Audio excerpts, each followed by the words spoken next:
who's the account that found this? Francois Valentin. I'm not fully familiar with his work, but it looks like he does some political analysis over there in Europe.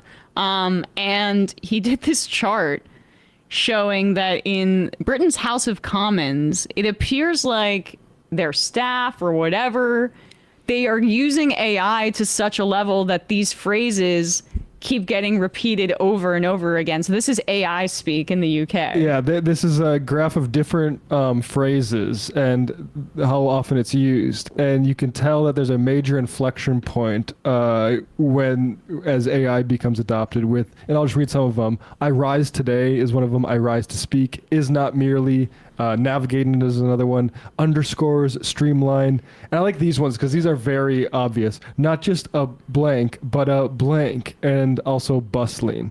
And there's this guy, Tom Tugendhat, who calls out MPs about this here.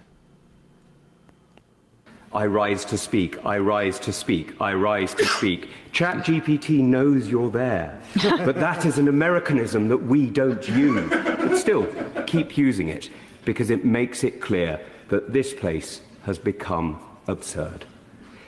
Funny. I rise to That's pretty great. And if you search on YouTube, House of Commons AI speeches. Oh, sorry. That's the mental health professionals saying, hey, you know what would help with mental health is not kicking people off of it because they don't have insurance.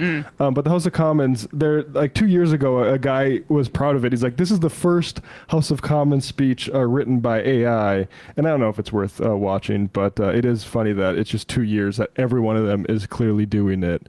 And you're going to see politicians here do it I would too, love, like crazy. Somebody should do an edit of common phrases. Yep. That I think there's all, that now that Congress is back in session, that should be some reporter should steal that idea here. That's pretty good. Noel from San Francisco, watch people try to make Charlie sound pro-education because he toured so many campuses. Emma's distant cousin. Emma, your story about getting 2 cat brothers reminded me of how my late wife and I adopted our cats. I adopted the first one who got separation anxiety because her best friend was still in the shelter, so I adopted her. As my wife said, our shelter cat made us adopt a shelter cat. They're now 14 and still rowdy. That's very sweet. RIP to your wonderful wife. And yes, it's very cute because they're best friends and they're cuddling and grooming each other. I'm slowly kind of becoming obsessed with them. I always loved them from the beginning, but it's becoming, I'm realizing the hype. It's my first cat ownership, so I'm loving them.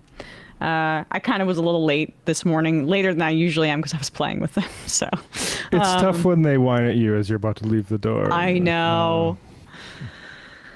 Evan from Portland, I can't stand Trump. Stand that Trump is seen as a political outsider. He's been controlling politicians all of my 50 years on this planet. I mean, he bragged about that in 2016, saying I was the one that bought them, basically.